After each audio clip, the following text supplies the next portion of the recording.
Dans ces grandes armoires, l'ordinateur le plus puissant de France. Une super machine de 43 tonnes répartie sur 150 mètres carrés. À l'intérieur, des dizaines de millions de données sont traitées à une vitesse folle. 28 millions de milliards d'opérations effectuées chaque seconde. Le supercalculateur Jean Zay, du nom du fondateur du CNRS, est même à ce jour l'un des 15 ordinateurs les plus puissants du monde. Pourtant, une nouvelle génération de machines est sur le point d'émerger, prête à surpasser, et de loin, tous les ordinateurs existants, y compris le supercalculateur Jean Zay. Cette révolution, c'est le futur ordinateur quantique. Une machine imposante où se mêlent des tuyaux en cuivre, des aimants supraconducteurs et des cages à atomes pour piéger les électrons. Il en existe plusieurs types, mais toutes ces machines se basent sur les principes de la physique quantique. La physique quantique, c'est la physique qui décrit la matière à l'échelle microscopique. On a besoin de nouvelles lois pour décrire la matière quand on passe aux particules élémentaires. On ne va pas décrire par exemple le courant, mais on va décrire ce qui se passe pour un seul électron, ou pour un seul atome, ou pour un seul grain de lumière, qu'on appelle le photon. À cette échelle-là, les lois de la physique sont complètement différentes de celles qu'on connaît nous, à notre échelle humaine, avec des phénomènes qui nous paraissent étonnants, troublants. Car dans l'infiniment petit, rien n'est plus pareil. La mécanique quantique a démontré qu'une particule élémentaire comme un photon ou un électron peuvent se retrouver à plusieurs endroits au même moment. C'est ce qu'on appelle la superposition quantique. Inconcevable à notre échelle, c'est pourtant possible dans l'infiniment petit. Et ce sont ces propriétés uniques qui vont permettre à ces futures machines d'obtenir une puissance de calcul aujourd'hui inatteignable.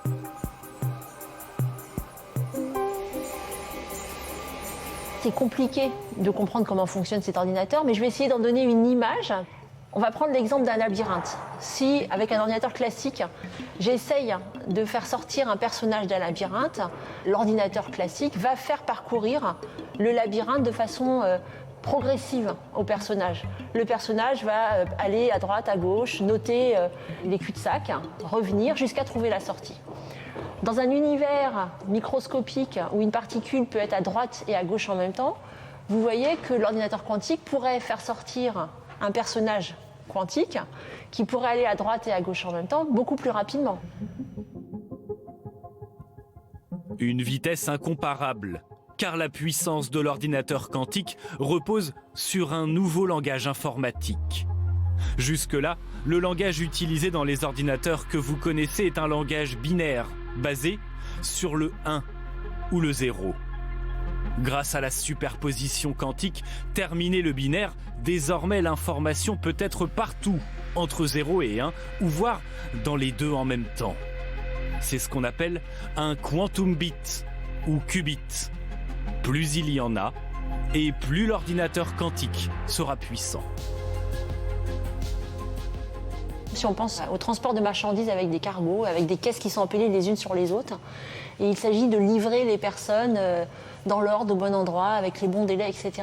La façon dont vous empilez vos caisses sur un cargo est un problème incroyablement compliqué pour optimiser le déchargement dans les différents ports, etc. Typiquement, ça, c'est un problème d'optimisation avec un nombre de paramètres pas très grand, extrêmement compliqué en réalité à mettre en œuvre, qu'un calculateur quantique pourrait accélérer. C'est là que réside la force de l'ordinateur quantique. Pouvoir traiter une multitude d'informations en parallèle, là où l'ordinateur classique étudie chaque possibilité, l'une après l'autre. Autre exemple d'actualité cette fois, la recherche d'un vaccin.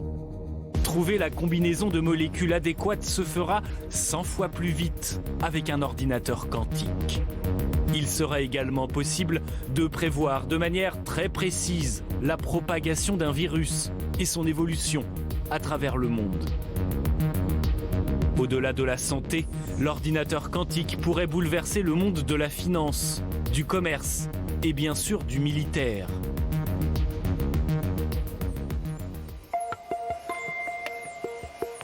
Pas étonnant que dans le monde entier, la course à l'informatique quantique soit devenue une obsession. Une quête de savoir qui permettra au pays qui maîtrisera le premier cette technologie d'avoir un énorme avantage sur les autres nations.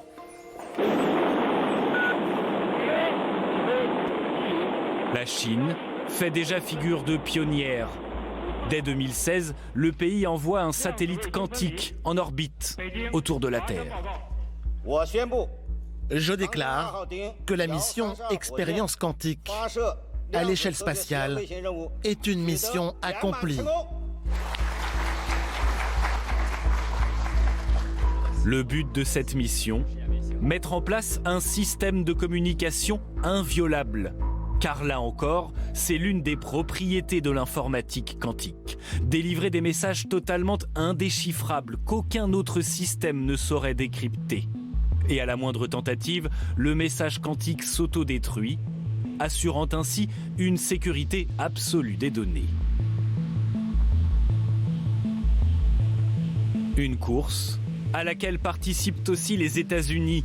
Des millions de dollars sont dépensés par les GAFA avec un seul objectif, être le premier à revendiquer la suprématie quantique. Notre équipe Google a prouvé que ça pouvait fonctionner. On est au moment pivot de l'informatique quantique. Beaucoup d'entre nous l'attendions et nous savons que nous n'en sommes qu'au balbutiement. Google, mais aussi IBM et de nombreuses startups. Le 21e siècle sera quantique et personne ne veut passer à côté. Surtout pas la France, qui est à l'heure actuelle l'une des nations les plus avancées en la matière. À l'université de Paris-Saclay, des centaines de chercheurs travaillent eux aussi sur un futur ordinateur quantique. C'est dans cette Silicon Valley française, dans les laboratoires du CNRS, que cet ancien chercheur a créé sa start-up. Vous avez devant vous le premier prototype d'un processeur quantique. Donc tout le dispositif que vous avez devant vous, il va servir à isoler des atomes. Un atome égale un qubit. Et si vous prenez des atomes dans la nature, généralement ils sont sous forme de matériaux, ils sont solides, et il n'y en a pas qu'un seul, il n'est pas tout seul dans son coin, donc il faut arriver à l'isoler. Et donc pour ça, on va utiliser des techniques optiques en fait.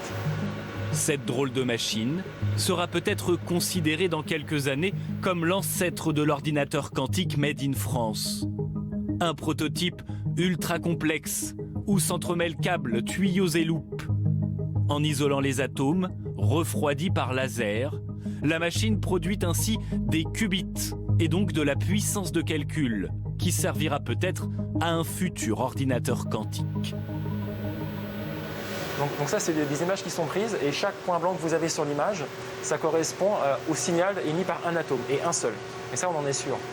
Il y a 20 ans, on m'aurait dit que la technologie serait suffisamment mature pour envisager de créer une entreprise et d'envisager des applications derrière à très court terme, ce qui est la réalité aujourd'hui. Je ne l'aurais jamais cru. Mais oui, c'est un projet d'une vie, à quelque part. Pour faire avancer la recherche dans le domaine quantique, la France a fait le choix d'une stratégie ambitieuse. Il y a quelques semaines à peine, Emmanuel Macron s'est rendu sur le plateau de Paris-Saclay pour défendre l'excellence française en la matière. Alors, allons-y. Je suis très honorée de vous accueillir dans mon laboratoire.